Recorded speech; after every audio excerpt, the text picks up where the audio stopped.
네, 안녕하세요. 장정은입니다. 오늘은 크리스마스입니다. 어떻게 즐겁고 행복한 시간 보내고 계신지 모르겠습니다.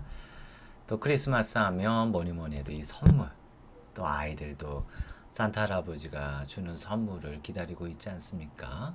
어떻게 선물은 서로 주고받으셨을지 모르겠습니다. 저희 원가족은 이 마음으로 감사하면 되지 무슨 선물이냐 이렇게 선물을 주고받는데 인색한 그런 원가족이었습니다. 뭐 그래도 참 신나고 즐거운 날이 크리스마스가 아닐까 싶습니다. 이 영상을 들으시는 모든 분도 2024년에 참 많이 애쓰고 수고하셨을 거라고 생각합니다. 제 영상을 보시는 분들은 아마 그러셨을 것 같아요. 이 크리스마스에 참 신나고 기쁜 시간 많이 보내셨으면 좋겠고, 연말에도 뜻깊은 시간 보내시면서 한 해 잘 마무리하셨으면 좋겠습니다. 제가 지난 이틀 전인가요? 증상에 초점을 두는 상담이 어떤 점에서 문제가 있고 어려움을 겪게 되는지 몇 가지 말씀을 드렸던 것 같습니다. 증상이나 이 문제 해결에 초점을 맞추게 되면 어떻습니까? 이 대화 관계 자체가 거기에 초점을 두게 돼요. 뭐가 원인이었을까? 어떤 게 문제였을까? 하면서 이제 탐색을 많이 하게 되고요. 마치 형사 콜롬보가 된 것처럼 내담자에게 질문을 많이 할 수밖에 없어요. 찾아내서 그것을 조금 완화시켜주고 또 낮추게 해줘야 될 것 같은 마음이 너무 강하게 드니까 네, 이렇게 원인을 파악하려고 할 거예요. 네, 이렇게 되는 것은 여러 가지로 문제가 될 수밖에 없는데, 그것은 치유적인 자원이 동원될 수 있는 상호 주관적인 관계를 형성할 수 없게 되고요. 또 어떻습니까? 이것은 문제에 초점을 둔 내담자의 한 부분에 초점을 두는 그런 부분 대상 관계를 형성할 수밖에 없습니다.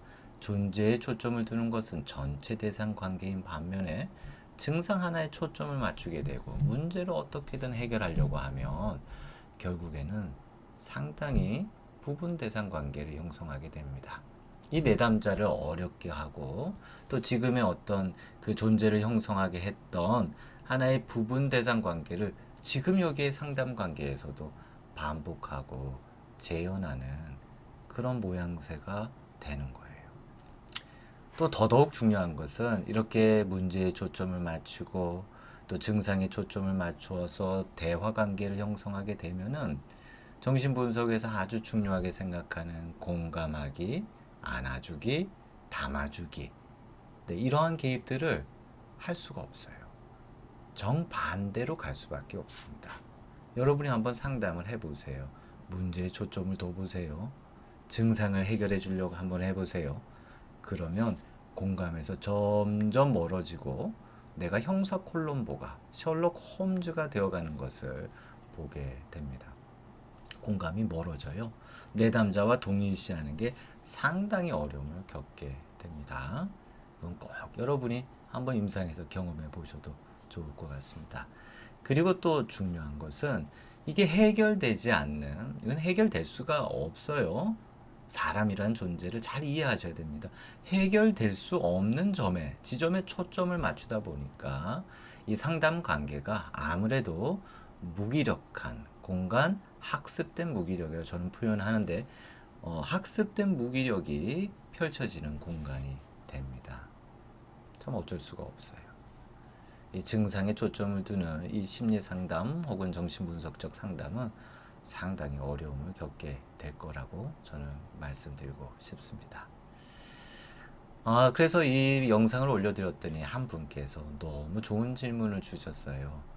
네, 아마도 이런 질문은 거의 모든 상담사 분들께서 겪고 있는, 자주 저에게 주시는 질문이라서 제가 이 질문을 영상으로 다뤄봐도 되겠느냐 허락을 받고 이렇게 올리게 되었습니다. 이 주신 이메일도 제가 조금 수정했습니다.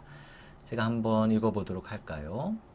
증상에 초점을 두지 않는 존재에 초점을 두는 상담은 구체적으로 어떻게 하는 걸까요? 어떤 내담자는 한 회기 상담이 끝나고 상담이 이런 거군요. 그런데 저에게 필요한 건 시어머니에게 지금 어떻게 대해야 하는지 현실적인 조언이에요. 그래서 어떻게 하면 우울증이 나을 수 있는 건가요? 제가 할 수 있는 뭔가 구체적인 지침은 없나요? 라는 질문을 받곤 하거든요. 이런 게 없으면 다들 크게 실망하기도 하고요. 네, 맞습니다. 내담자는 지금 문제를 해결해 주기를 바라고 있어요. 되게 이제 이상화된 관계를 형성하는 거예요. 상담사는 지혜를 갖고 있고 문제를 해결할 만한 어떤 지식, 전문적인 지식을 갖고 있는 사람으로 그려지는 거예요. 그런 이상화의 관계가 형성되는 거예요. 이런 것도 다 이 수업 시간에 배우기는 하죠. 그래요. 당연합니다. 만약에 상담사가 여기는 그런 곳이 아닙니다. 여기는 경청하는 곳이에요. 여기는 공감하는 곳이라서 저는 그렇게 하지 않습니다. 라고 한다면 실제 이 내담자와 함께 해주지 못하게 됩니다. 함께 해주지 못해요. 그리고 실제로는 이건 내담자를 공감해주지 못하는 거예요. 내담자는 참 답답한 마음, 이 문제를 해결하고 싶은 갈망을 지금 여기에서 보여주고 있잖아요. 그걸 공감하는 상담사는 그걸 알지요. 답답해 하시는군요. 참 해결받고 싶은 갈망이 있는 거군요. 라고 공감할 수 있습니다. 그 마음을 알 수 있어요.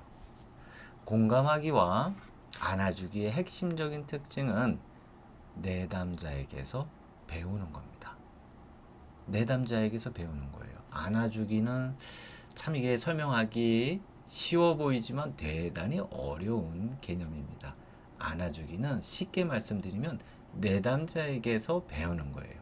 내담자를 어떻게 안아줄지, 어떤 강도로 안아줄지를 배우는 겁니다. 마치 어머니가 아이에게서 어떻게 안아주는 게 이 아이의 필요와 요구를 채워주는 것인지를 아는 것처럼 말이죠. 실제로 안아주는 건 아니라고 말씀드렸어요. 이건 하나의 상징적인 이 관계를, 상담 관계를 표현하기 위한 그런 상징적인 표현이다. 이렇게 이해할 수 있겠습니다. 그렇기 때문에 이 내담자를 어떻게 안아줘야 될까요? 이 내담자의 답답함과 문제를 해결받고 싶은 갈망을 공감한다면 상담사는요, 이에 반응하지 않을 수 없습니다. 적절하게 반응을 해 주어야 하는 거예요. 그렇기 때문에 공감에 초점을 둔 이 상담은, 그리고 정신분석은 조언을 하지 않는 게 아니에요. 조언을 합니다. 의견 제시를 해요. 상담사가 의견 제시도 하고 조언도 합니다. 조금 이 상담 개입은요, 무척 자유롭게 할 수가 있어요. 내담자에게서 배우는, 그리고 이런 안아주기와 공감하기를 잘하는 상담사는요, 정말 이 내담자의 한 명 한 명에 맞춰서 그 상담 개입법을 개발할 수 있습니다. 그 마음을 잘 아니까요. 동희 씨를 통해서 그 마음에 깊이 들어가면 어떻게 반응해야 될지를 알게 됩니다. 이건 오해가 없으셨으면 좋겠습니다. 계속 한번 읽어볼까요? 이런 이야기를 들으면 그걸 나한테로 어떻게 할까 싶어 좀 난감하기도 하고요. 엄청 능력 없는 상담사가 되는 것도 같고, 상담에 경청하는 원칙은 그렇다지만 인간적으로 어느 정도 실질적인 조언도 필요한 거 아닌가 하는 생각도 좀 들고요. 부족한 대로 전문가 역할을 수행하지 않는 것도 내담자 요구와 상담자 역할을 외면하는 것 아닌가 싶고요. 이럴 땐 표면적으로나마 당장의 대책이 필요할 정도로 지금 많이 힘드신가 봐요. 천천히 찾아보도록 해요. 라고 끝을 맺거나 가끔 더 좀 더 구체적인 정보가 담긴 책을 추천해 주기도 합니다. 네, 너무 좋습니다. 저는 이 상담사분께서 질문하셨을 때 이 이메일에 당장 대책이 필요할 정도로 지금 많이 힘드신가 봐요. 천천히 찾아보도록 해요. 라는 이 개입의 글귀를 읽었을 때 참 좋은 개입이다 라는 생각을 했습니다. 네, 이게 불안과 두려움으로 놀래진 마음을 완화시키고 낮춰줄 수가 있죠. 네. 대개는 상담받으러 오시는 분들의 한 절반 이상, 50-60% 이상은요, 자신의 이야기를 잘 풀어갑니다. 그리고 문제를 갖고 왔죠.